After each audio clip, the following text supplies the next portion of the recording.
There they are. Perfect. Good timing, Shem. We were just getting started. Okay, good afternoon. Thank you everybody for joining us. Today's meeting is to talk about updating the rules for the wolf depredation compensation and financial assistance grant program. I'm just going to call it the wolf grant. I'd like to start by doing kind of a roll call for RAC members. This is a Rules Advisory Committee RAC meeting. And while these meetings are certainly open to the public, only invited RAC members will be asked to provide any comments today.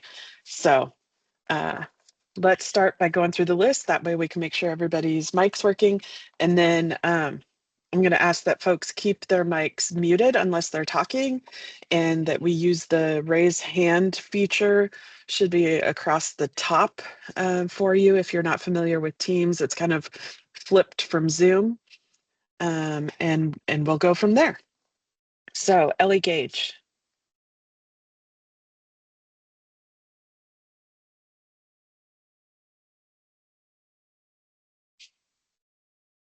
I know she was here. Maybe she was having some trouble. I think hers was the one not in English. Jen Patterson. Here, thank you. Thanks, Jen.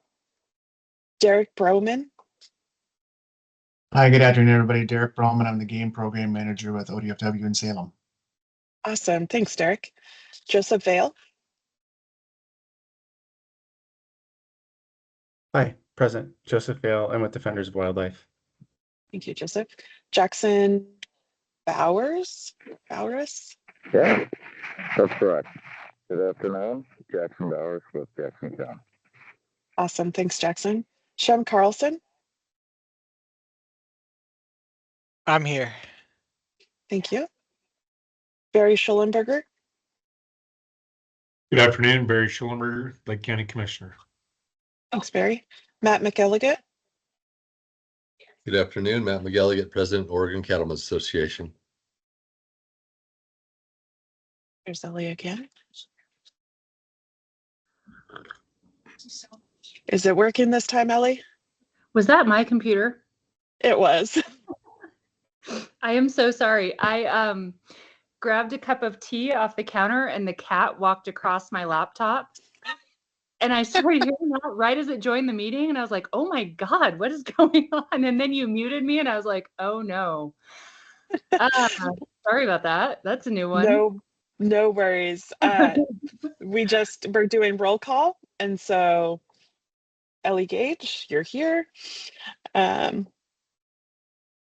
If you want to share who you're with. Sure. I am in Prineville and work for Western Landowners Alliance. They're Westwide. Awesome. Thanks, Ellie. John Williams. John Williams. I'm the co-chair of the Oregon Cattlemen's Association Wolf Committee, and I'm Thanks, from John. Enterprise. Wally Sykes.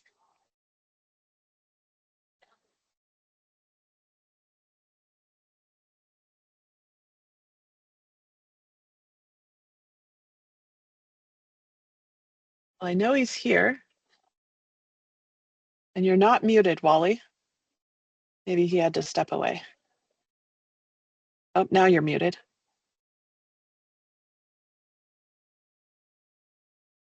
Not hearing you.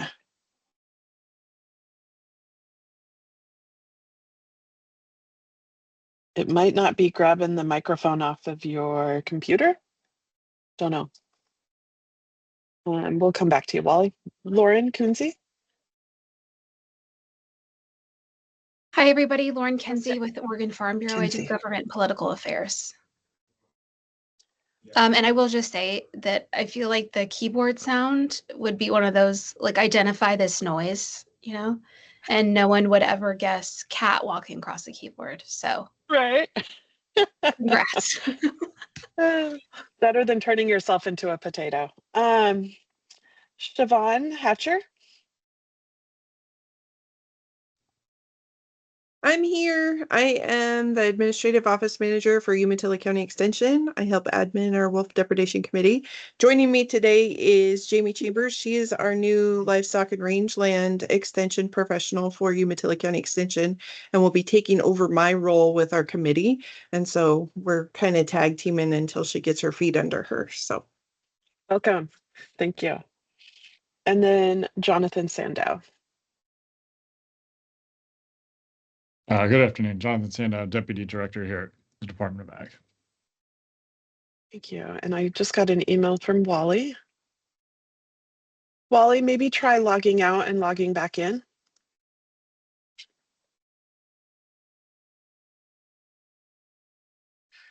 Okay. We'll give Wally a second here.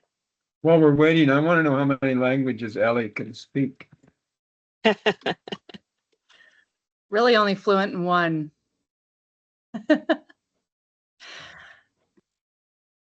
Wally, how about now?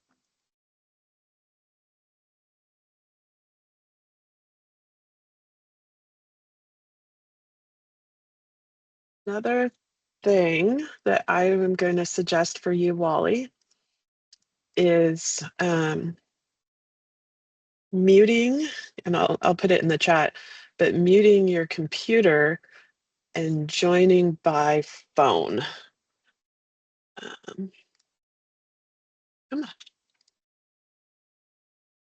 And see if that gives you a way to be heard, less worried about being seen.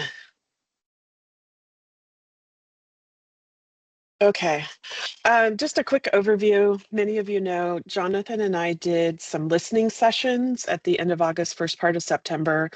We went to Prineville, LeGrand, and then had folks join as part of our Board of Ag meeting in Klamath Falls. And that gave folks from all over the state a virtual option to provide any feedback. That was really just, hey, we're going to be opening up these rules. Now is the time. If there's changes beyond what Senate Bill 777 requires of ODA, we wanted to have the opportunity to meet with folks and hear what their thoughts might be. I think we heard, we don't like paperwork. And amen. I feel you there. I don't like paperwork either. So we're not going to talk about the application today, but once we kind of have a feel for where the rules are going to be, we're going to have to update the application. We're also going to have to update the grant document that I use with the counties. So I think, you know, folks who want to give us feedback on that, I will set up another meeting to be able to kind of go through those documents, but that won't be part of the formal rulemaking process. Okay, Wally, how'd that work? Okay, can you hear me now? We can, yeah. We've got a little bit of an echo. Right, I'll turn off, I'll get rid of that. This is Wally Sykes, and I'm in Joseph, Wallowa County.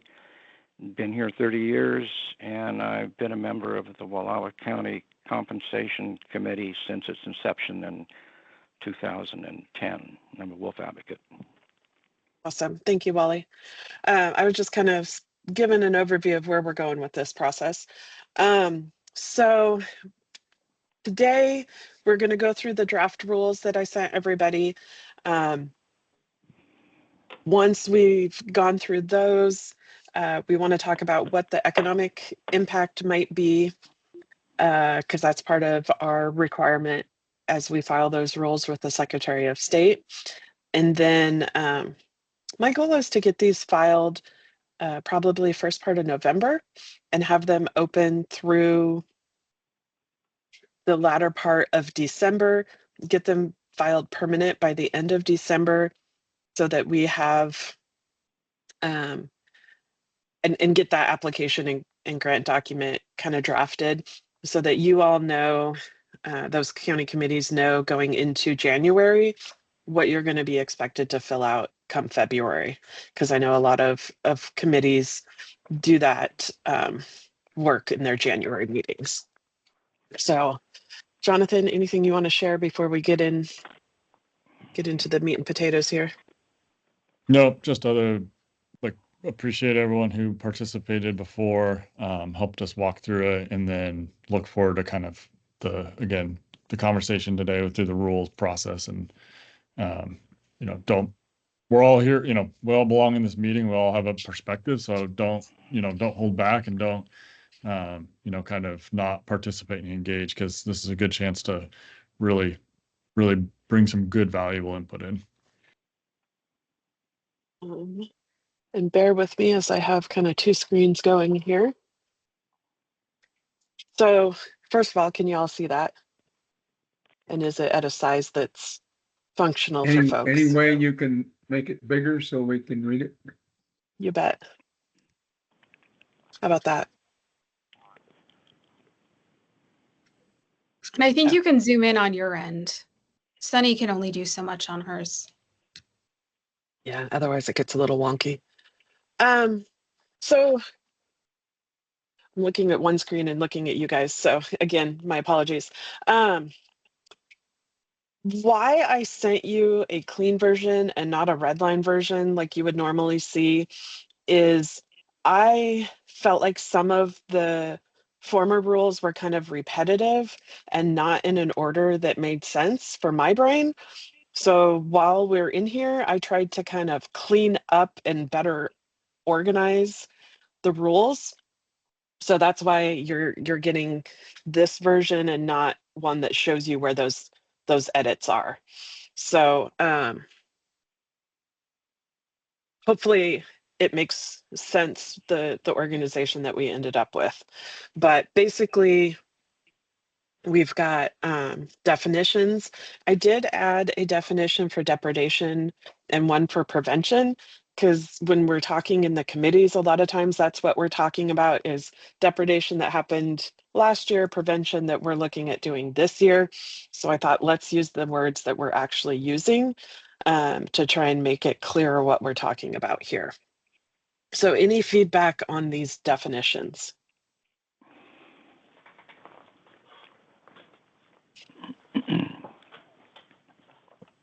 Matt? I would say that. No, just Sunny, I thought it does read better. It flows better. So thanks for doing that. Okay. And then we have John. Yeah, a couple of things.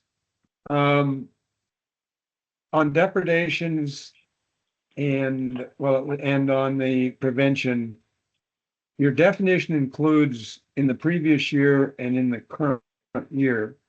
Is that truly the definition of depredation and prevention, or is that constrained just to, I mean, I guess I'm looking at it and saying prevention is all the time. You're going to pay on what comes out next year or past year, but I guess was wondering that. And then the other one is, we have two of the definitions that use the word that's being defined in the definition, which I think is probably not the best way to go at it. Okay, so let's start with your first question. The depredation and prevention, yes, I specifically used in previous year and current year because that's how I use it later when we're talking about grant funds.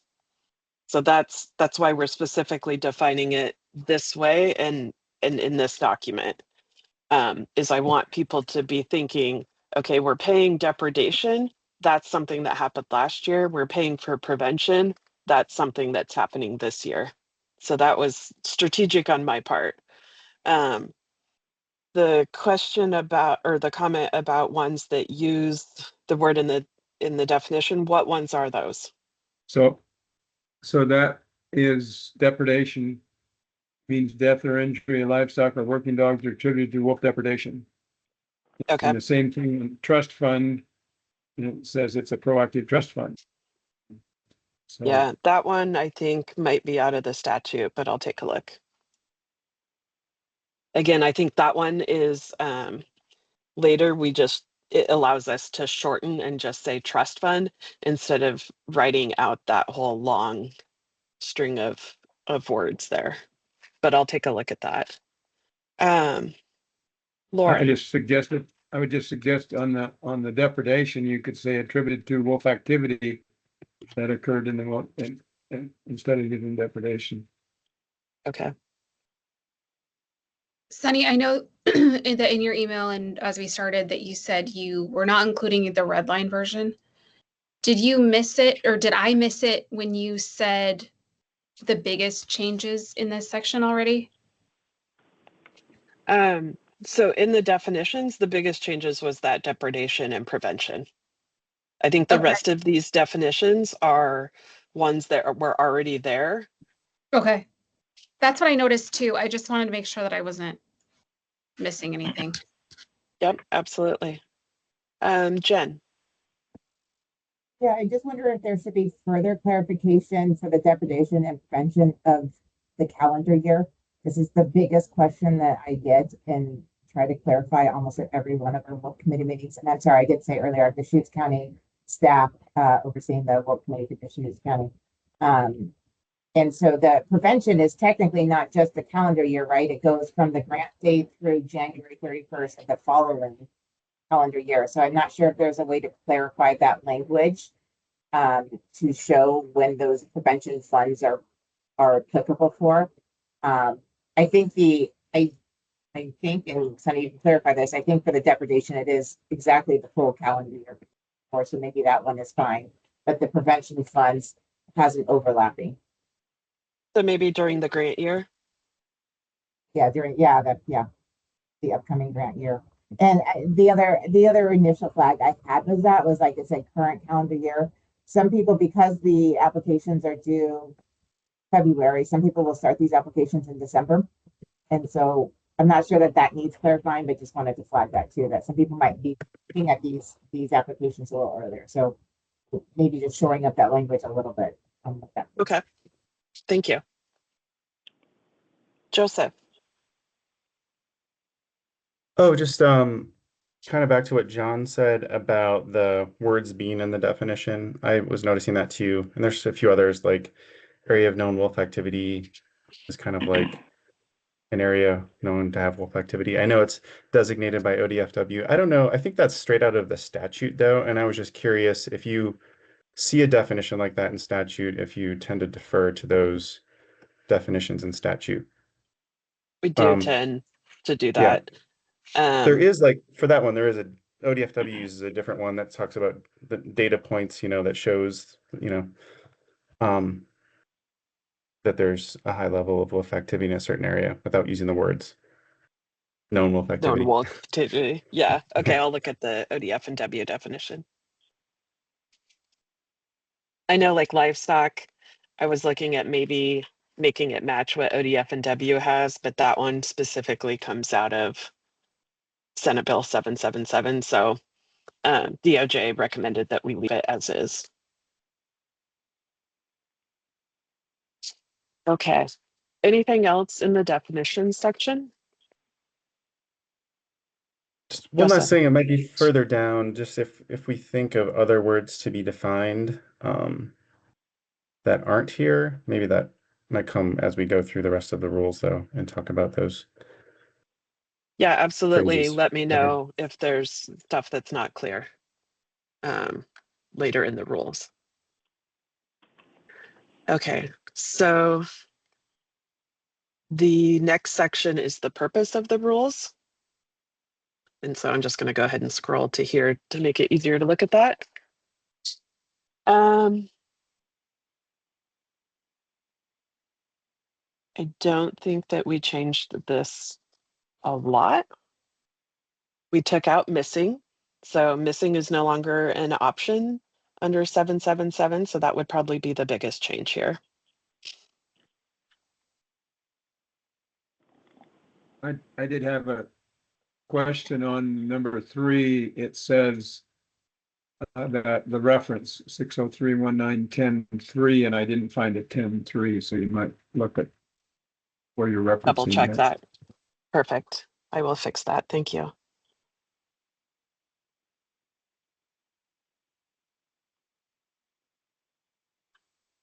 Yeah, Siobhan.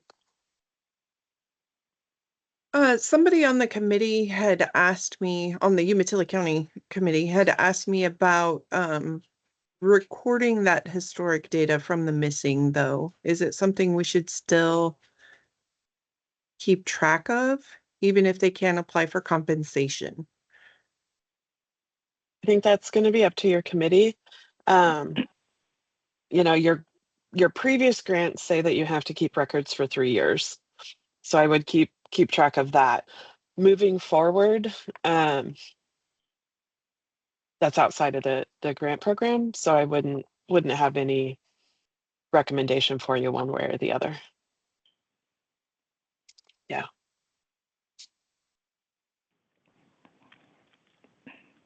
Okay. I really appreciate everyone's thoughtfulness. One second here.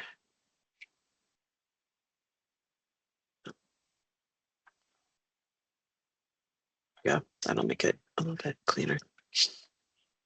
So moving on to eligible applicants. I think this is part of where I was trying to streamline things and not have what the counties are doing in multiple places. So the change here primarily is, again, removing that missing.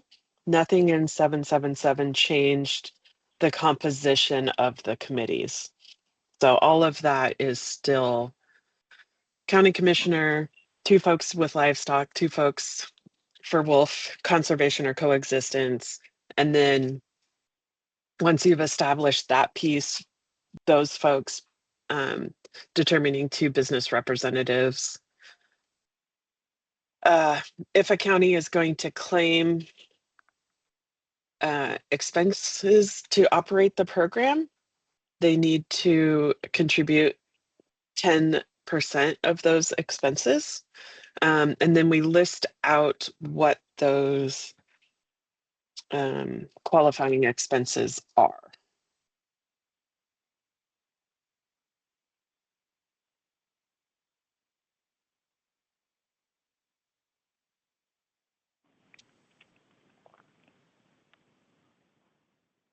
Okay. I appreciated the clarity on the new version. It got cumbersome on the old ones. Okay. And if you think that there's expenses here that aren't listed that should be listed, let me know and we can take those into consideration.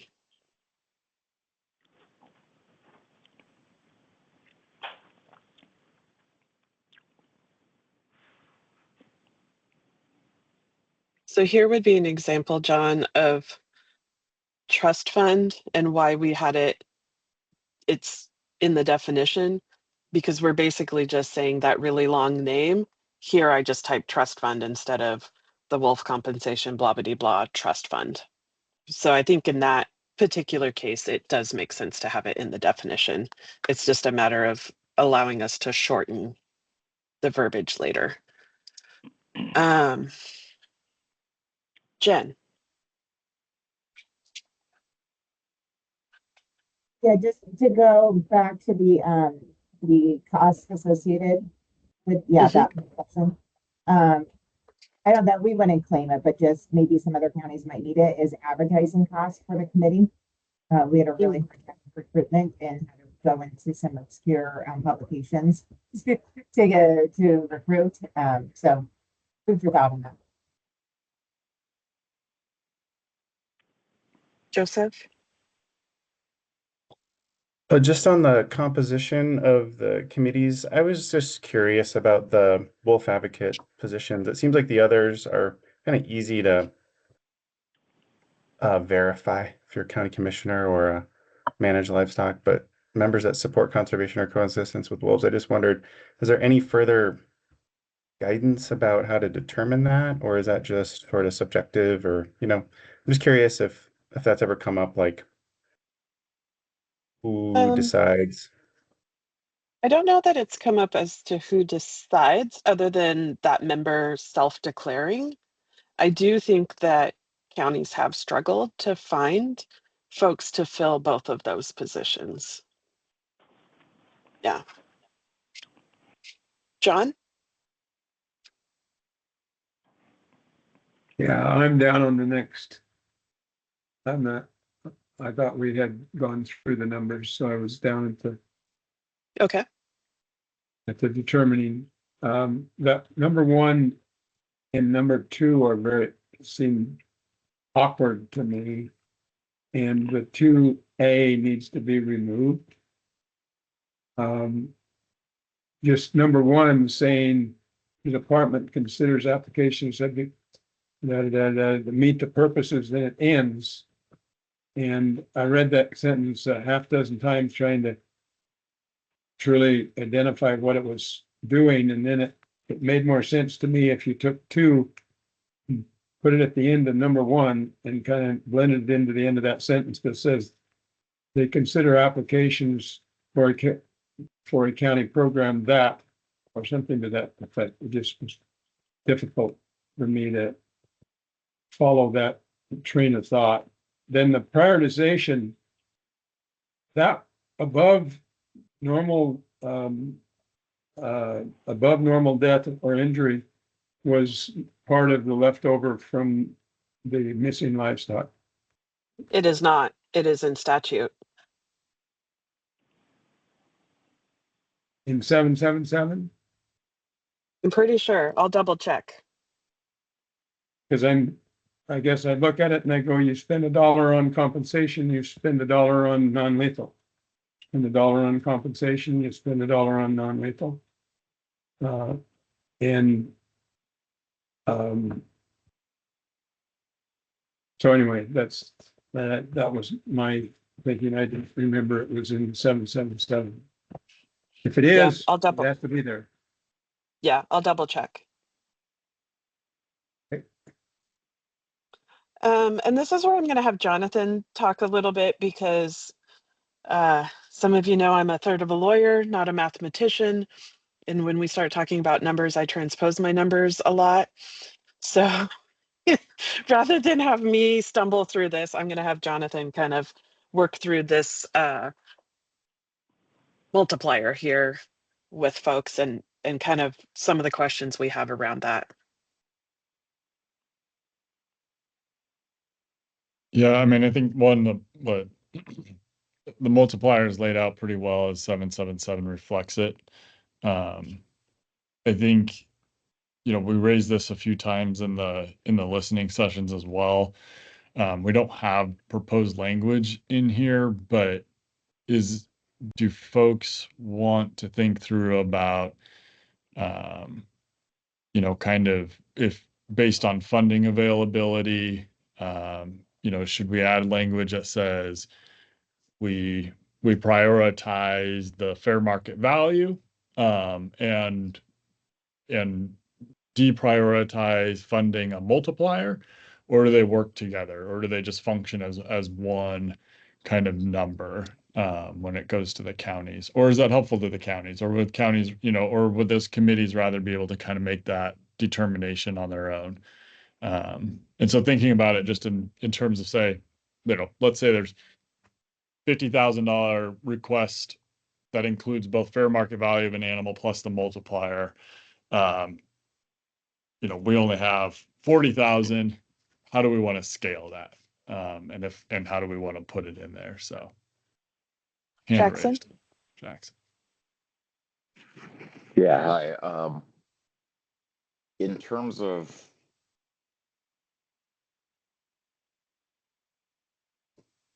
let me get my thoughts together. In terms of the county wolf advisory committees, because I'll put in the request for the grants for the compensation of depredations. The committees then will be prioritizing grants or the applications on their own. Do you want to see all the excuse me, not the grants, but the depredation claims to demonstrate that we are actually prioritizing those claims? I'm just thinking about it from, and I'm not a producer, I'm just the person, basically like the administrative assistant Yeah. to help this work.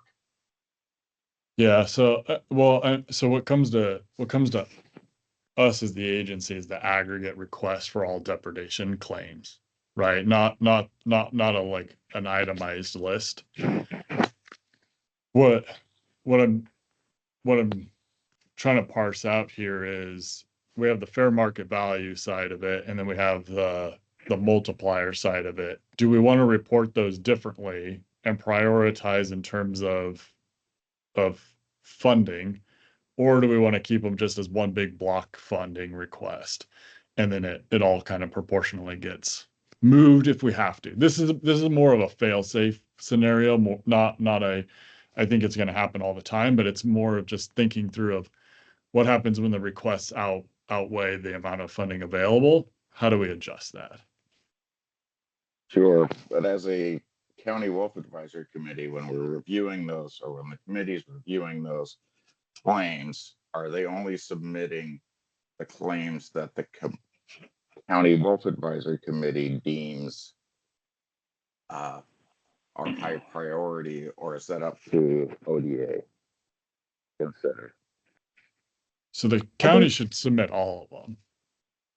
Okay. Well, no, let's take a step back. I think Jackson's asking about that prioritizing persons with above normal death.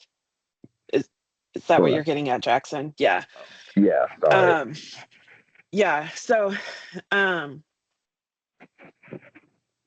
I think, yes, if you have that situation, one, we're going to double check that that's still in the statute, but I'm pretty sure it is. And if that's the case, then yes, you would prioritize those and say, okay, Sunny's depredations fall into that category. Jonathan's don't. We're going to ask for everything, but if we can't get it, we want to prioritize Sunny's because hers are above normal and Jonathan's weren't above normal, even though Jonathan's were still verified by ODF and W as having been caused by wolf, right?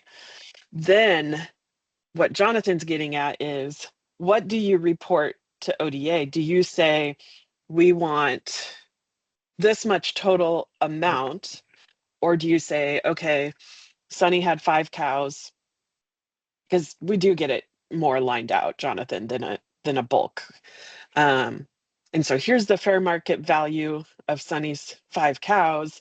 And here's, a separate column on the application for that. We'll go with C. So 3 times that market value. It comes to ODA, and I'm looking at Jackson County, I'm looking at Klamath County, I'm looking at all the different counties, and our requests exceed the amount in the trust fund. So then do you want us to decide, okay, we're only going to give 2 times the fair market value because that meets the if we do that across every county, then we have enough money? Or do we do some other calculation knowing that it's not going to be that full 3 or 5 times the fair market value? Am I kind of getting at the right question, Jonathan? Okay. So I'll leave it at. Oh, go ahead, sorry, Jackson. go ahead, son. I was just going to say I was going to leave it at that and go to the hands. Oh, like the county wolf advisory committees, though, should we be prioritizing, or the committee be prioritizing those? Is it the county wolf advisory committees prioritizing, or is it ODA prioritizing those? No, the county has to do that prioritization. Okay. The way I understand the statute to be written is that part of the county program is that the county program must prioritize those, because I'm not going to know, right? The county's going to have, the committee is going to have more of a relationship and should be asking those producers, is this above normal or not? So Jen and then Matt. Yeah, so my comments are also kind of in line to where Jackson was going with this too. There's some committee discussions, and where I see the problem here is that so Deschutes County can prioritize our, we can prioritize our application. But our priorities are going to be very different than what's happening in Umatilla County, right? So their priorities are probably going to be much higher because we're having less wolf activity here. And then so for you to review those with a limited pool of funds on hand across the board is maybe going to be comparing apples and oranges on priorities. So I suggest, I don't know if that needs to be fixed here, but I would suggest very heavily having that, having a standard rating of priority in the application. So that when you are actually looking at the pool of funds from all of the different counties, if the priority is going across the board of who's being impacted the most, not by individual counties' priority. So that's kind of where, I don't know if I'm articulating that enough to make sense, but let's So say let's take a step back. Above normal death or injury is a producer knows that on average, I lose 5 cows a year.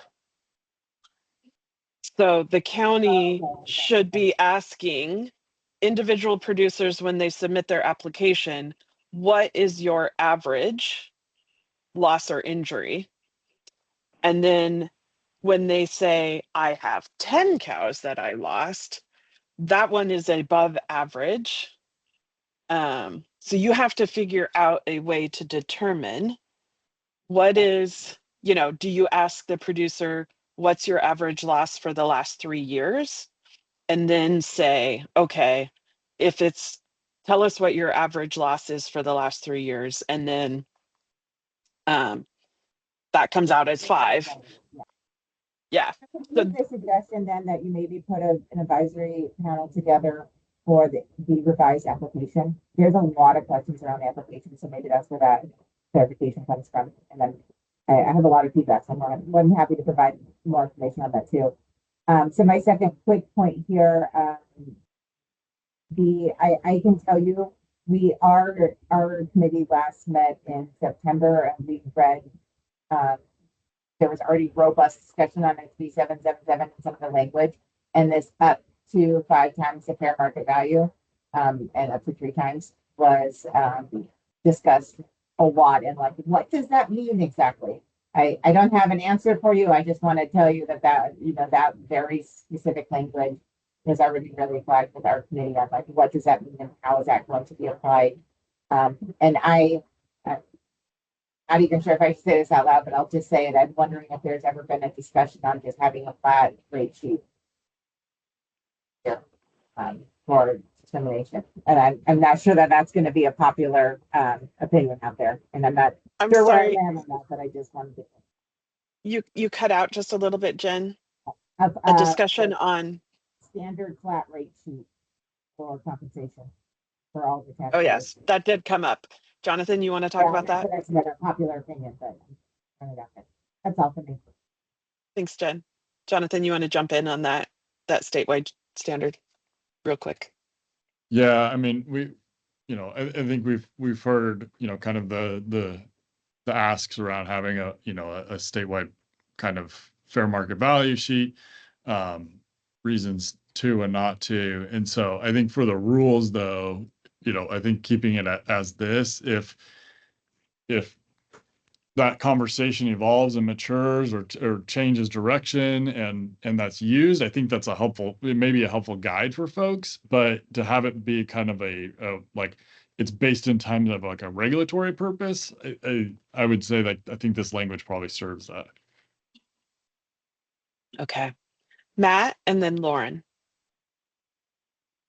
Okay, thank you. I couldn't hardly hear Jen, so I'm not sure if I'm going to repeat what she said or not. But when it comes to prioritization, if you were asking, should you at ODA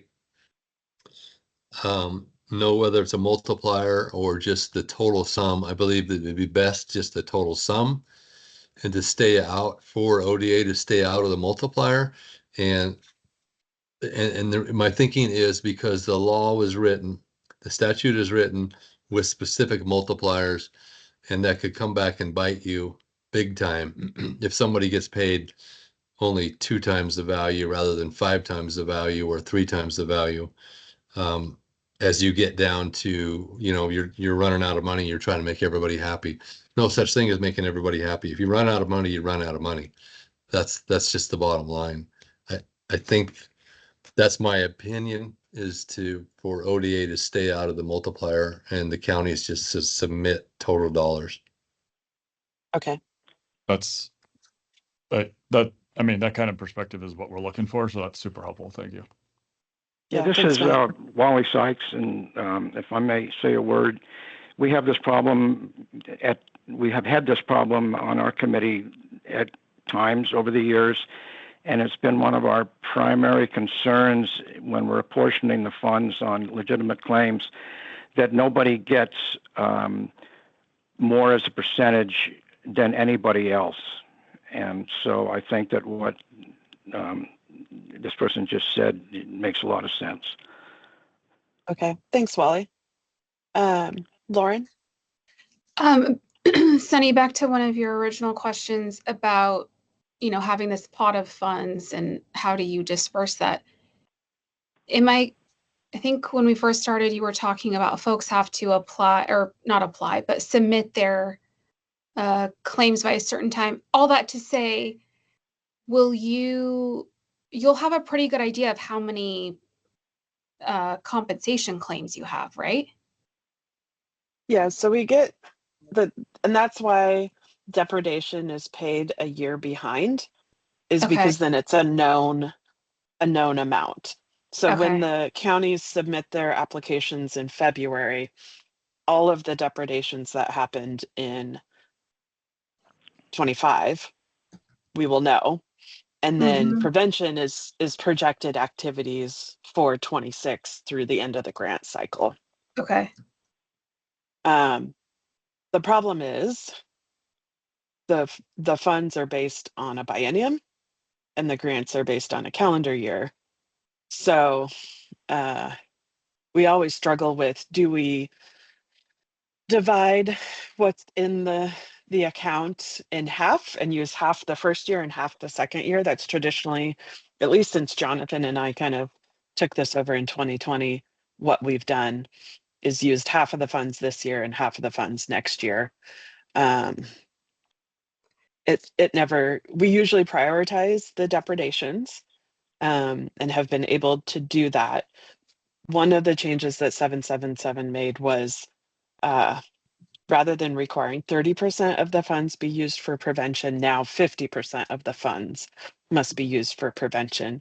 So we divide it in half and then divide it in half again, and that's what's available for depredation. And I think there's concerns that with the multiplier, even that will not be sufficient to cover all of the depredations that happened in a given year. Okay. That's helpful. Thank you. Yep. Jackson? Yeah, back to, and my apologies if I'm not understanding it, going back to item A and prioritizing that. Like, here's a situation that our committee is going to deal with. Like, we have far fewer depredations than they do in East and Oregon counties. So let's say we have 4 depredations, right? Come to our committee to recommend. I'd imagine our committee, because we're Jackson County, would try to make sure that our producers are compensated for those, right? We're probably not going to like, oh, well, you don't deserve this. You, or at least to send these depredation claims in to be reimbursed. It'll all go into a big pot. I'm still trying to understand like what our committee actually will be doing, because I'm pretty sure we're just going to submit them all. And then what does Oregon Department of Agriculture? We have 150 depredation claims, and Jackson County has 5. Is that going to get pushed to the bottom? I just need to be able to inform our committee about what the rules might be. Does that make sense? It does, Jackson. I think, you know, this is why I wanted to kind of reorganize the rules. This is a county activity, is the prioritization. So I think, again, you're going to look at who made an application. And if you have 5 producers that made an application, but 2 of them, it was not above their normal annual loss, you're going to prioritize the other 3. You're still going to submit all 5 of them to ODA, but you're going to prioritize those 3. And then when ODA inevitably makes a reduction to the amount of funds, because we may not be able to fulfill 100% of that, you're going to prioritize those funds going to the top 3, and the bottom 2 may get the reduction, may not get any funds, but it's a county decision on that prioritization. And I know it doesn't feel good to be making those decisions. That's fine. I think that counties will put in everything they can to help the producers. And so it's this, the county's deciding and ODA's deciding, kind of, where does that? I think the way I would think of it, and others can tell me if this doesn't make sense. As a committee, I'm going to submit everything to ODA. ODA comes back and said, you're going to get 50% of what you submitted. Then it's going to be the committee's determination, like if I'm prioritizing those who have above average loss, maybe they get 60% and the other folks get what's left over, right? So then you're going to have to prioritize once that pot of money comes back. Does everybody get an equal amount, or do, you know, an equal percentage, or does those that experienced above normal loss get a greater percentage than those that didn't? And the way I'm reading this language is those that experience that greater loss are going to have a greater percentage than those that didn't. It's not saying you can't pay everybody. It's just you're prioritizing those that have the above average loss. So this is John. When you get to me, I can't seem to get my hand raised. It doesn't seem to work for me. I'll go with Joseph and then I'll go with you, John. John, I'll defer to you. Go ahead. And then I know you had your hand raised earlier, so go ahead. I'll go after you. So when we wrote the bill, the intent was to have the prioritization, to have the decision-making on the multiplier be done at the county level. And I think that's what Sonny's saying. And I guess I would suggest to people, and again, I have a hard time hearing some of the comments. To me, as a committee, you submit more information than less on how you came up with your total. So it's my thoughts that if a committee has 10 depredation events, you make sure that we know that we have 10 depredation events and that there were 12 animals killed. And here's the value, the market value of those. And then here's the multiplier, so that it's clear and everybody knows, you know, where that money, where that request came from.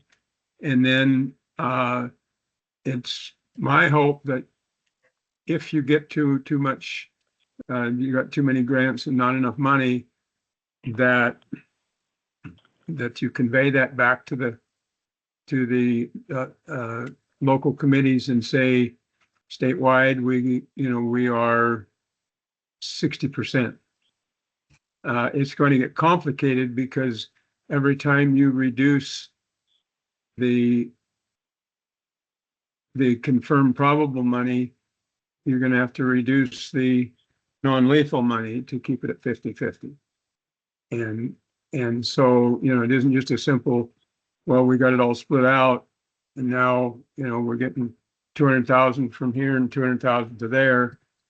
If you reduce the compensation, you're gonna have to reduce the non-lethal in the same vein. So, but I think it's got to be a communication back and forth. The county says gets the homework back. It says we're over budget. We got to come under budget. Here's what we think you should be able to spend on compensation, and then let the local committees make those choices. That was the way I understood the intent when we ran the bill. Thanks, John. Joseph? That makes sense. What John just said, just to add to that, I'm curious about the, prioritization and how it plays into up to 5 times, up to 3 times, I guess. It's not just a prioritization of which depredations, it's how much each the county applies for. Like it could be right, and this isn't written in the statute, but certainly capturing some of those indirect effects, right? It could be that the county deems some. I mean, I'm just because I'm wondering what is to prevent the county from maximizing every single one, 5, 3, versus saying, oh, this one's actually only 4 because this one over here, they've had a lot more of these indirect costs, whereas this one has been less. I mean, is that what is also meant by prioritization? So then if we do come back with, say, 60%, it's 60%. Some are 60% 4 times, some are 60% 5 times. The county's determined what that multiplier is based on some other factors that they're aware of in terms of indirect costs. And if so, maybe there's some guidance that's needed there or some clarity so that all the counties are kind of understanding that's their job.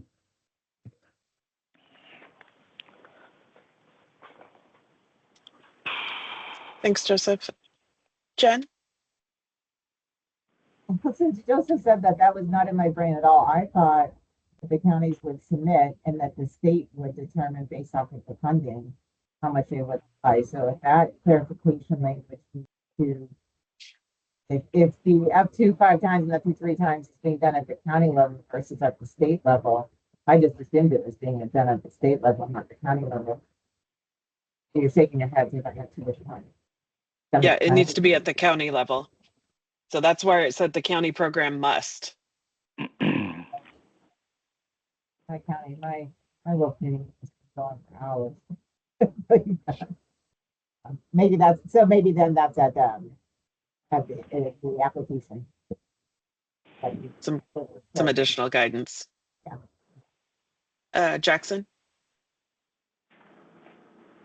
Yeah, sorry to keep hogging this. Yeah, I wasn't even getting at the compensation. Again, it's just the prioritization. Before you even deal with compensation, when we're trying to prioritize persons experiencing above normal death or injury to livestock or working dogs attributed to wolf depredation, outside of what a county is requesting in terms of monetary value, how does that work? Okay.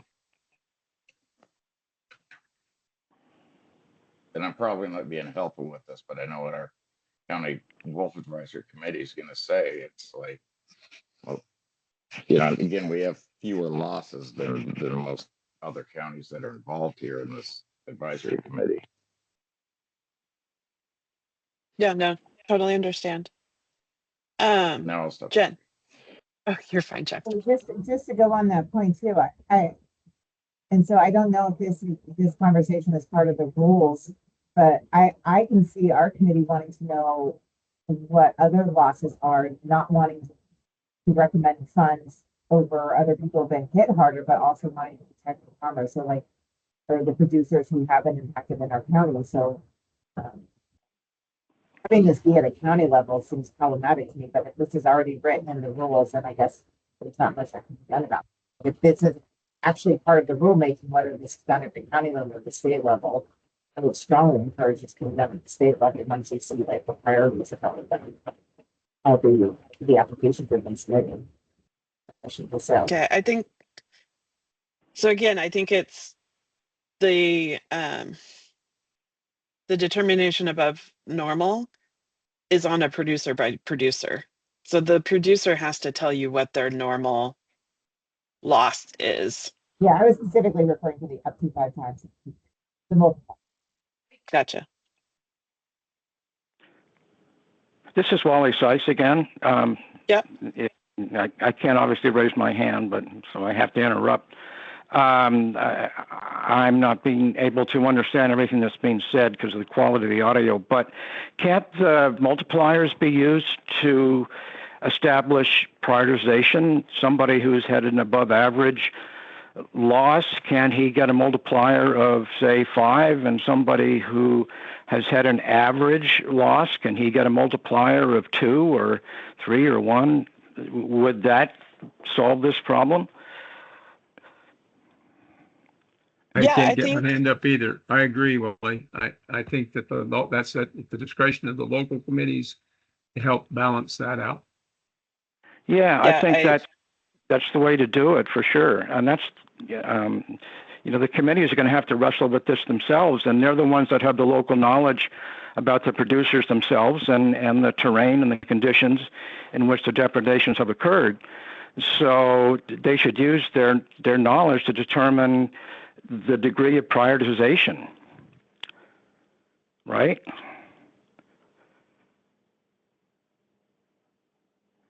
thank you.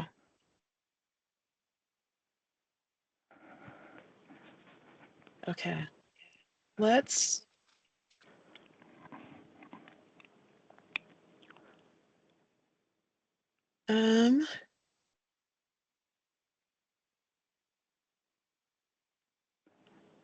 okay, so the criteria for determining if you're eligible at all is kind of laid out in statute. So basically, if you're outside an area of known wolf activity, doesn't matter if you've used prevention or not. Within an area, did you use reasonable non-lethal prevention methods? And then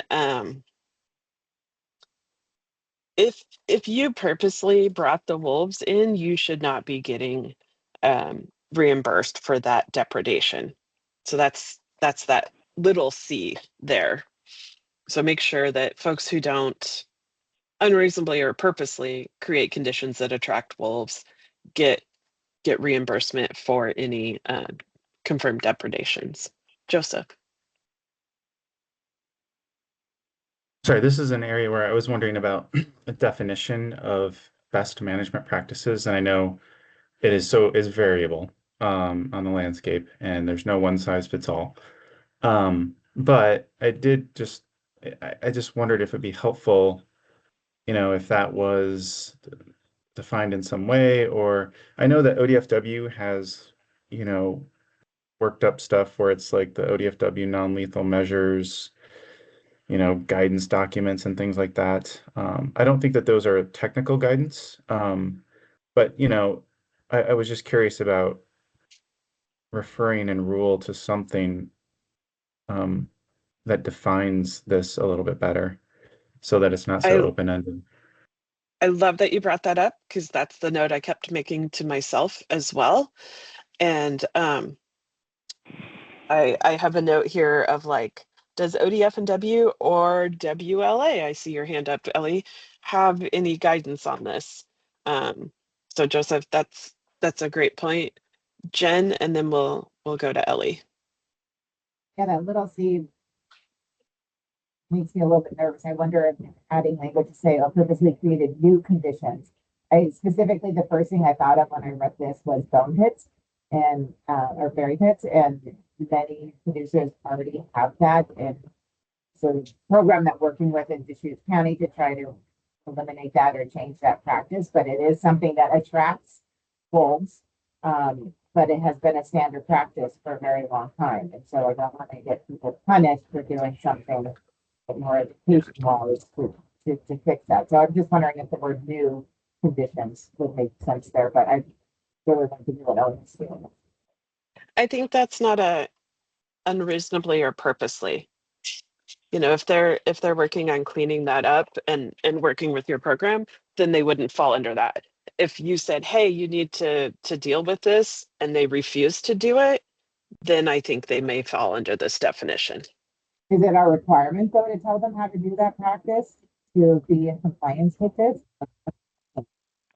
Then we're telling producers how to manage their properties that they've already had those set managing place. I We're think, trying to help behavior. yeah, I'd have to think about that a little bit. I think there's, you're not necessarily telling them, you're telling them if you want to qualify for this compensation program, then you need to follow those best practices. And we've established that this is a best practice in our county. So that might be one approach, but I could be talked out of that. Ellie? Thanks, Sunny. So yeah, I had concerns about the language of best management practices because in my experience, it is so specific to the landscape and to the operation and the resources available and all that needs to be taken into consideration. So my thought was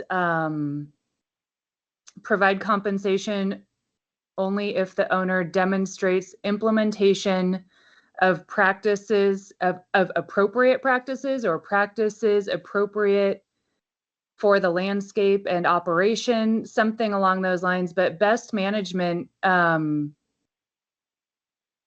is just impossible to define, in my opinion. In answer to your question, I believe that ODF&W has some good information on their website about conflict reduction practices. And WLA also has the producer toolkits for fencing, range riding, and carcass management available.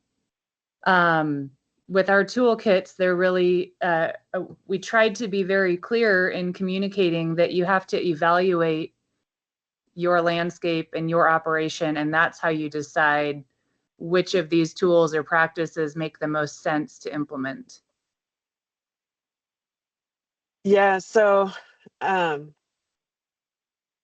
you're all echoing the thoughts that I worked through in putting these rules together. I'm gonna have to go back and double check, but I think the legislature threw us this turd, so to speak, because I think that best management practices is in statute. Now, having said that, this is a county requirement. So I think the county could take into account those pieces and probably why it's put to the county and not like a statewide best management, right? So I may pass that hot potato to the county committees and say our guidance is look at those tools from ODF&W, WLA.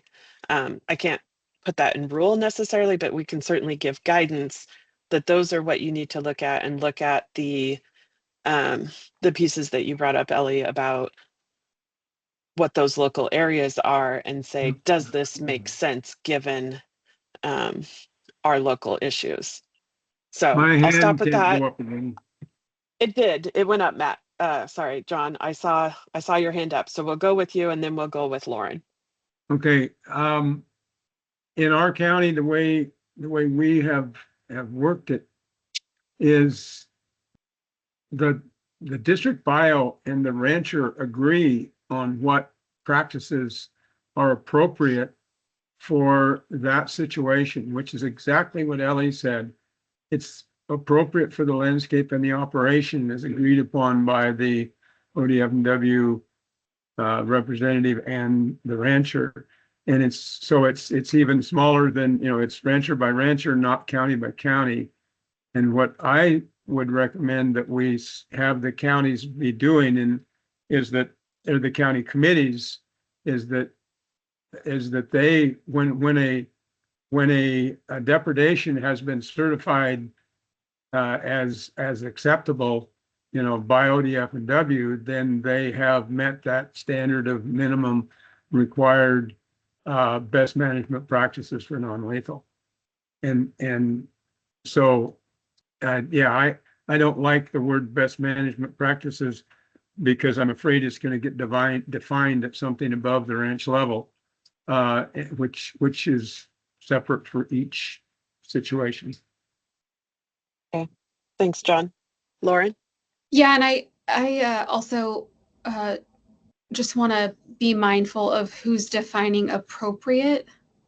And I know a lot of our members are, they're using these non-lethal measures, and we advocate for those certainly. I just want to be mindful of who's determining what's appropriate. Thank you. Matt? Well, I was just going to echo what John, Kelly, everybody else is saying is the best management practices. That's no different language, if my memory is correct, than the old rules. But to give it clear definition saying you have to do X, Y, Z, that would be too difficult. For my Baker County ranch, maybe Flaggery or would work, but where I'm at today, and I just spent all morning writing, that would not work there. Best management practices would be an additional rider.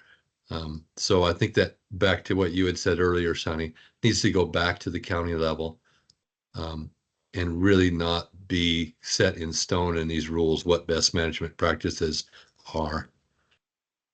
Okay. Thanks, Matt. Joseph? Oh, just wanted to point out, I did put in the chat an ODFW document that is about non-lethals, and it's really menu. It's not like thou must do this everywhere, right? And I think it respects that variability that everybody's talking about, but at least is something to refer to, maybe in the application or in some other guidance document. And I was just curious if, guidance doesn't have the force of law, right? Not like a rule does or a statute. So Correct. yeah. And so I'm just curious if, does ODA do technical guidance documents? I know other agencies do. And if so, or maybe you don't do that sort of thing. Or it could just be referred to in the application or something like that. Yeah, But it'd be good if it was, go ahead. I think we can. We just have to make sure that we're not putting policy, creating rule through policy. So it just has to be like, as a county, if you're trying to determine what best management practices are, here's some documents that you can refer to that may be useful for you, right? I think I can go to that level. But again, it's left up to the county to determine, did they meet that requirement or not? Okay. Thank you. That is really helpful and useful conversation. So if everybody's okay, I'm going to move on to application procedures. Well, one thing real quick just before we leave this, Yes. I don't know if we fully got through the unreasonably or purposefully created conditions. I guess I don't know how the counties determine that. I mean, is the idea there that they're working with the ODFW or their agents to determine what's unreasonable? And I assume, a lot of times Wildlife Services is probably out there as an agent of ODFW removing carcasses. And so I don't know. I assume that's just determined by the county committee. Yeah, it would be determined typically. John, do you have a comment about that or something else? You're on mute. So again, these are conversations that I see happening between the ODFW biologists and the ranchers. And if there is an attractant that's there, the biologist is saying to the rancher, I'm going to confirm this, but since you have an attractant, we're not going to put it on the list as something that should be allowed, because they have a situation where it's you got to get 2 and 9, and to meet those standards, it qualifies as one of those 2 type of situations. But they're directly working with the producers in areas that I know of when they're finding unacceptable situations. Once it gets through that process of investigation and decision making and so forth, they've already addressed that in most of the places situations I've seen. That's my experience too, John. Thanks for that. It's just the way the rules are written, it's sort of like the county committees out there ensuring that compensation is not provided if the person unreasonably or purposefully created conditions. And I don't know that every county committee is really doing that or has the capacity to do that. But they're probably at those meetings, maybe ODFW is there, right? And they're learning from them about that when they're deciding about their claims. In our area, they are at least communicating with them if they have an issue with it. So yeah.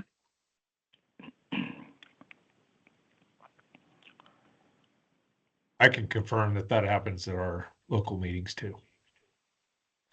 That ODF and W biologist is a key piece in the conversation, and if somebody is not doing a good job on their landscape as far as removing carcasses or other things like that, that conversation comes up.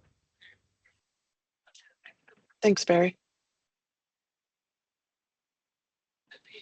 Okay. And this is part of the streamlining is, I said, okay, here's what the counties need to do. Now here's what your application procedures are. I also set a date certain, the last day of February, for applications, not this moving target that we've kind of had the last few years. And again, basically, just you have to apply for this grant. You have to use the form that the department puts out, and it's for depredation, prevention, and necessary expenses to cover the cost of implementing the program. Jen. And this is not in the proposal, but in section 2, each county to submit its proposal. Resubmit an application. Is it beyond the application that you're looking for, or is the proposal the application? Oh, that's a great. I will just change that to application. I don't know why it says proposal. Thank you. Could you repeat that question? So in Sunny? in number 2, it says each county shall submit its proposal for funding. And Jen's question was, is the proposal any different than your actual application? So I will just make that clear that you are submitting an application for the funds. We don't have a proposal and then an application later. And from just my forgetfulness, Sunny, will you be sending out hey, your grants are due at this time? Yes. I make sure I get them in. Yes, absolutely. Thank you, Sunny. you did notice that there's no B in the list after number 4. Oh, thank you. Some of that I will figure out when I go to put it in the system. If I don't catch it, they catch it for me. But thank you, John. Okay. Anything else on the application procedures? I mean, that's just kind of general boilerplate language, I feel like. Okay. So y'all apply, comes to ODA. What does ODA do with it? We're going to make sure it has everything we need. And if it doesn't, I'm going to come back and say, hey, Jackson, this doesn't have the information, and give you that opportunity to get it to us. Number 2 is really, especially that second sentence, the department may develop and use formulas to allocate available funds equitably amongst grant requests. I don't know if you want us to lock into something specific, or how I've been doing it the last couple of years of just letting the counties know, hey, here's here's the funds we had, here's the requests we had, as long as we're staying, open and transparent with everybody on that process. Yeah, Jen. I like the process that you've done. I feel like that's been really helpful and informative, and I've shared out kind of your spreadsheet to others about how you allocate funding. I do have a flag about the equitability. I can't say the word today. Among grant requests. So I know you do that, or at least in the past, that has been your practice for preventative measures. But I'm guessing with potentially limited funds for depredation requests, that it's not going to be equitable among the grant requests. That some counties are going to have higher prioritization and distribution of funds than other counties who maybe not are having depredation. So I would just flag that word and what that means, this particular section. Yeah. I don't have a Equitable better than that, but I'm just flagging it. Okay. And just to make sure we're all on the same page, equitable doesn't mean equal necessarily. What I've done with prevention, for those who maybe haven't seen that, is I've looked at how many areas of known wolf activity were there, how many depredating packs, and how many depredations occurred in that area. I give points, and then I figure out what the mean is, or median, again, not a mathematician, and I figure out those that are above it get a higher percentage than those are below that. So we could use a similar formula for depredations if and when it comes to that. And so that would maybe be kind of taking into account, Jen, like you said, those counties that have more depredations, maybe getting a higher percentage than those counties that don't. Or we say, here's how many depredation funds we have, and we divvy it out amongst those. I think, John, you just came off mute, and then we'll go to Joseph. Yeah, I couldn't, when Jen talks, for some reason, my hearing doesn't pick up but the first half of every word, so I apologize if I'm repeating something. It's that to me, and I don't know where you were going to insert the word equitable, but to me, I think this is driven by the local committees and the total funds. And I know we're all struggling to figure out the best way to make sure that it's distributed with the priorities and with the input. And to me, that's not for sure not equal. And but it is, I think, the best system for the producers and the best system for the program, that it be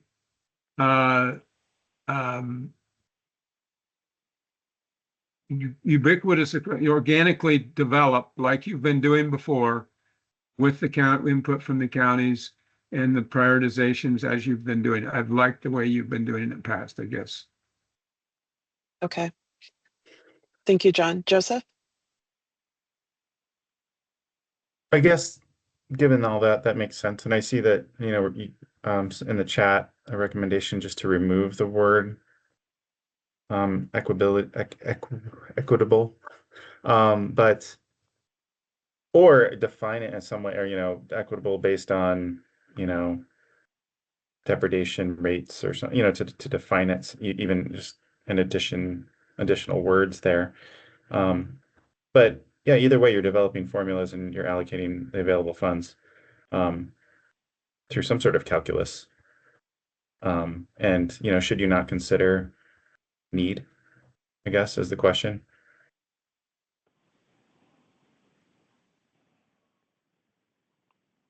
Need of the farmer or what?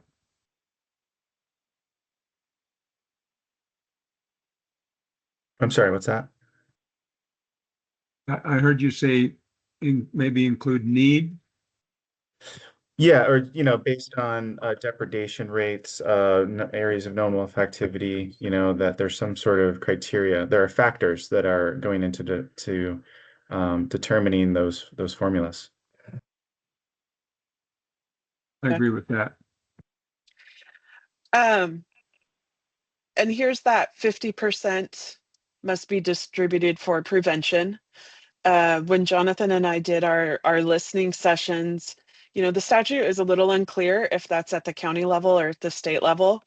We've traditionally made sure that that percentage is at the state level. And I think, the feedback at those listening sessions was please keep it at the state level.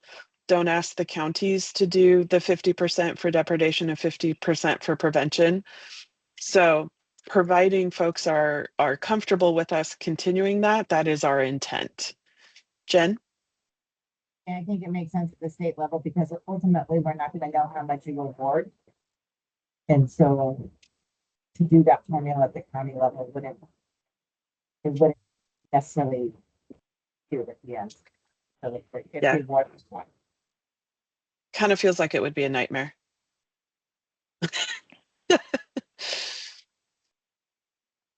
Okay. State level, as far as I'm concerned. Okay. Thank you, John. Wally, want to give you an opportunity if you have any thoughts? Yeah, definitely. I prefer the state level for that. Okay. And I know we've been kind of quiet with some other folks, so I just want to make sure that if anybody else has thoughts that they jump in. No, state level's good here. I think that was Matt. Thank you. Okay. Last section. And then, so this is basically, we're going to enter into a grant agreement with the counties. We're going to have at a minimum these items in that grant agreement. So much of the money is for prevention, so much of the money is for depredation, so much of the money is for those necessary expenses. We're going to tell the counties you have to maintain records for a certain length of time. We're going to have language in there about what happens if you don't follow the grant agreement and how that's terminated. We're going to have conditions in there about if we need to audit your records associated with this grant program. And then, of course, because we're the state, any other additional requirements or conditions, right? And then the counties have the opportunity to sign that grant or ask for changes. But this is kind of just that boilerplate language giving you an idea of what to expect in a grant agreement for this program. So I had a question on that very last one because it wasn't in the old document where the department may establish additional requirements. That's pretty consistent, I think, Matt, with what we had before. If you may look at that, I read them both and I didn't see that. Okay. And you have heartburn because you're worried that we're going to establish. Yeah, because then we've done all this work to write these rules, send them out to the counties, and then who knows when or if, then suddenly they're going to change midstream. I don't think that would be equitable. Let's use that word. So I think the idea being that they would have to be consistent with the rule. It's just that we're not listing everything out that you might find in the grant agreement here. That's the way I'm reading it. Yeah, so Matt, it's not saying that we can change the rules, additional rules in here. It's saying in the grant agreement, there may be requirements or conditions consistent with these rules that aren't just listed here. Okay, maybe I'm nitpicking. I don't see anybody else's hand going up. So, but I just noticed that was added to this document where the old document was not in there. No, I appreciate the nitpicking. Nitpick away. Joseph. Oh, one last thing is I've heard interest in making sure that You know, there was some record keeping of what was funded on the non-lethal side, like how much money actually went to what kinds of projects without divulging any sort of personally identifiable information or anything like that. And I don't know that that is actually the kinds of records that are kept, right? Like how much money went to fences and versus, I think Uh, sometimes the money just gets kind of sent to a rancher for a variety of things. We don't know exactly how it was spent for like say fences or range riding or flattery, etc. I was just kind of curious about the record keeping because I know from a research standpoint, there's always a lot of interest. Like, oh well, you know, like how much money is Oregon spending on drones or something? I don't know. Yeah, and that is typically part of the report that the counties submit back to the department is how were those funds used. It may not be quite as granular as you're talking about it, Right, but it does come back. It's not just prevention. It's right, like, yeah, we used, it was used for range riding, for flattery, for this, yeah, because some of the prevention activities may happen by a county or by a producer. And so that's where the yeah. prevention funds can be a little bit different as well. I guess what I was wondering, sometimes applicant might put in for, you know, $10,000 but only get five and just, you know, how, you know, and I guess I was wondering if then there's a reporting back of like, well, instead of doing this thing, we did this other thing and, you know, we spent it on, how exactly we spent it. Yeah.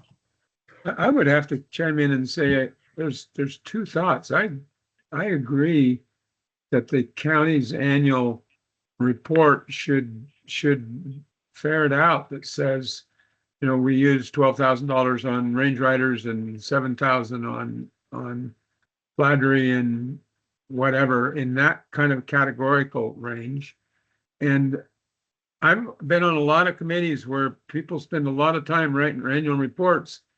Would be in hopes that the ODA at the end of the year would collate those reports and put them together and say statewide there was $250,000 spent on fencing and 125 on range riding and so forth, so that we learn something from this annual reporting and not just have it as paper shuffling. Because if you're going to report it, it ought to have some value. I think it would be I like that. valuable to the legislature and back to the committees and back to producers, how much is being spent. And I don't want you to get down to the fine tune, but I think there's 6 or 7 different non-lethals Categories. that categories that says we lump these in here, and then what you can't figure out how to categorize would be another, you know, but to get a sense of where we're spending that money would be really useful. I like that. And I think it could be a simple table in an annual report form that streamlines that process for you and streamlines it for me. Barry? Yeah, I agree with John. Because it may help us better understand. I mean, we went from 30% on non-lethal to 50%.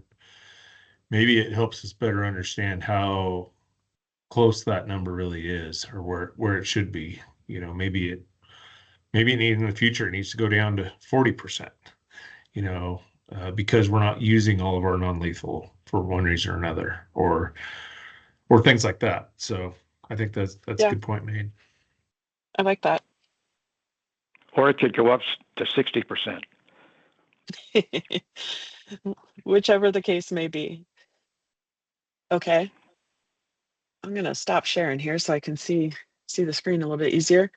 So that is the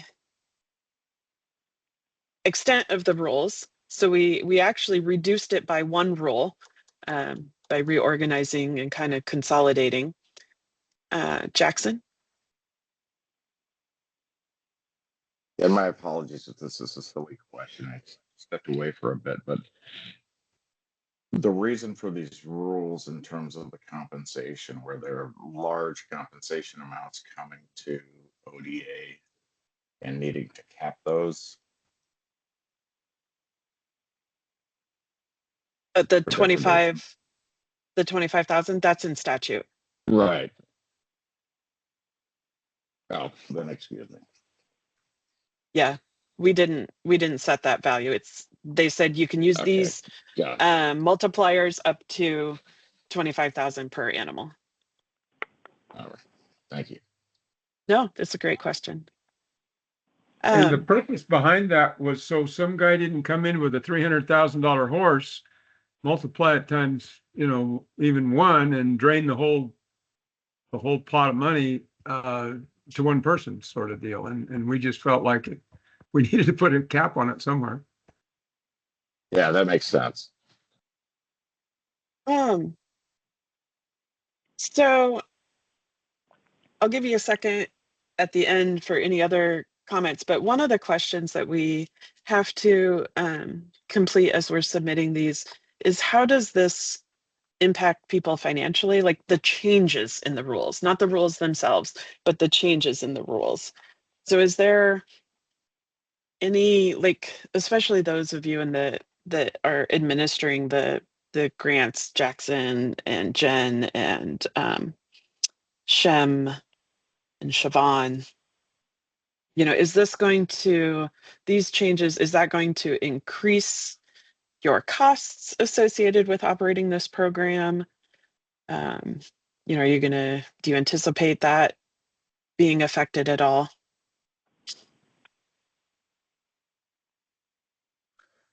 This is Jackson again. We don't have a lot of depredations and so forth. I don't see it affecting us financially. Okay, Jen?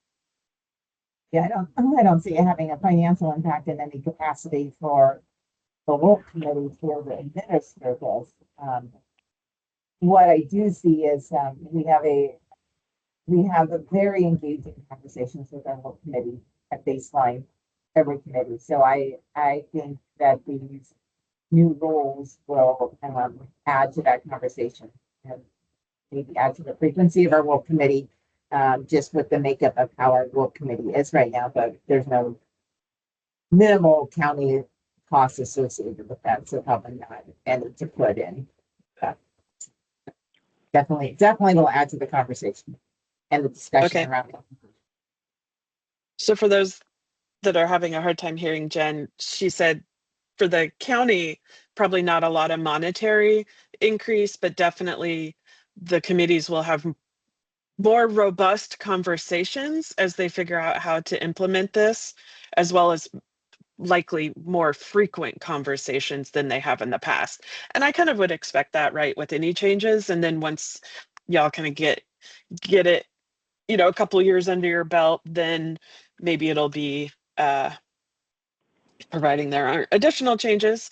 I work on the hemp program. There's like changes every year. So this program not having any changes for like 10, 12 years feels like, wow, it's been doing great. But yeah, once you get it under your belt, hopefully you can streamline it. John? Yeah, I would, and part of the hope for the bill was that it really makes a lot more work for the local committees, because we're having really poor participation by ranchers, at least up in our neck of the woods. And we're in hopes that with the multipliers, it will bring more ranchers to the table, getting more investigations, and which hopefully will put more confirms in the hands of the committees. So it might, more work, which the good news is that you got more participants in the program, but that is going to make an increase in workload. That was part of the hope of the committees of the bill. So. The more folks would be interested in participating in the program. Yeah. That would be interesting to track that number too. Yeah. How many participants? How many producers participate? I'm going to make note of that. Just I can spell. Okay. What other thoughts? Something that came up further back in the rules now that we've gone through all of them? Or do I give you back 20 minutes of your day? Jackson. Yeah, I would just like to ask in terms of next steps, like when these rules will be finalized, and would definitely like a red line version of when these are finalized so I can present these to the Jackson County Wolf Advisory Committee. And yeah, I think that's basically it. That's kind of the next steps, how this works. And Absolutely. Thank you. Let me share my screen again. So the process is we're going to take the where'd you all go? There you go. The feedback that you provided, make any edits or changes that we think we can, depending on what the statute is or isn't. And then we file them as proposed with the Oregon Secretary of State. Once that happens, we have a whole rulemaking webpage that has more information probably than you'll ever want to have. But what I do want to point out is if you go to oda.direct/rulemaking, or you Google ODA rulemaking, and you go to this page, this link right here that says ODA rulemaking email list, please sign up for that. It's not too onerous, hopefully, and you will get updates on ODA rulemaking, all of them. So once those rules are filed as proposed, I send an email out to that link saying, to that email list saying, hey folks, these rules are open for public comment. Here's where you can provide comment verbally or in writing. Typically, I have my public comment hearings virtually like this meeting so that folks don't have to travel. They can jump on there and provide their verbal comments. And then they're also open for written comments. My goal, Jackson, is to have these filed with the Secretary of State for the November bulletin. So they will be open starting November 1st. And then we're going to keep that open for public comments probably through middle to later part of December. And then we take all of those comments into account, decide, did we hit the mark? Is there things that we can change based on those comments? Make any of those changes and have them filed by January 1st. I'm going to be working on the applications in the meantime, based on what we know, we're pretty confident, the certain changes that we're going to have to make. And so I'll be working on updating those applications. I'll probably bring that application to the quarterly meeting that I've been having with the county committee staff that want to join. I think we have another one scheduled for November. So we can start talking about that application then. And then once they're final, I will certainly be sure to let the committees know, okay, they're final. Here's what those changes are. And I do include a copy. So you notice right now, updates to the Wolf grant is here. This information will all carry across. So once it's filed as proposed, this will move to proposed rules open for public comment. That dropdown will then have, like this one, information. The hearing already happened, so it's removed from this one. This one's probably the better example. It'll have those proposed rules so you can show your committee, here's what's open for public comment. And then once it gets submitted as final, it'll go under the recently adopted rules, and you will be able to get the set of final rules that is filed with the Secretary of State. And that is like a red line, like what we're used to looking at when it comes to rule changes. So that's kind of the process and the next step, and the best place to find that information. For example, a recording of this meeting is going to be posted up here. I'm going to put a link to a YouTube for the recording of this meeting. So if any of your committee members want to go back and take a look at the the conversation that we've had here today, it'll be available for them to do that. And you'll send a link to us to those. I just like to be able to get it out to the Wealth Advisory Committee. You know, you can check tomorrow. It should be up there. Yeah. And then, like I said, if you sign up for that email list, when they become ready for proposed, you will get that notification that you can forward on to your committee. Gotcha. Thank you. And I'll try to make note to send it to you directly, Jackson, but I like to set that bar really low because I don't always remember. I know. And that's why we use the like everyone have a lot going on. So I always like to get, hey, can you send an email about it? Forward it along. Yeah, totally.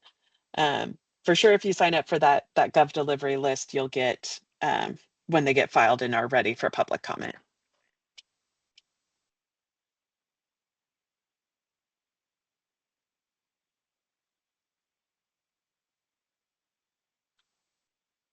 Jonathan, any other thoughts or comments that you wanted to provide the group with before we close?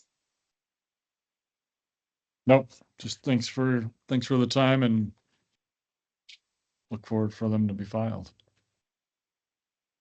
I think we did talk about probably once we file them, start working on an updated application process. Yep. And so, and moving those a little bit together too.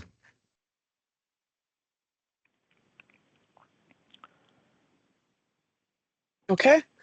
Well, cannot stress how much I appreciate y'all taking your afternoon to talk about this. I know, as some people would say, it's not a very sexy topic, but it's an important one. So appreciate your time and thought process. With that, I'm going to stop the recording. Thank you. I know it's a tough road to hoe, the balance between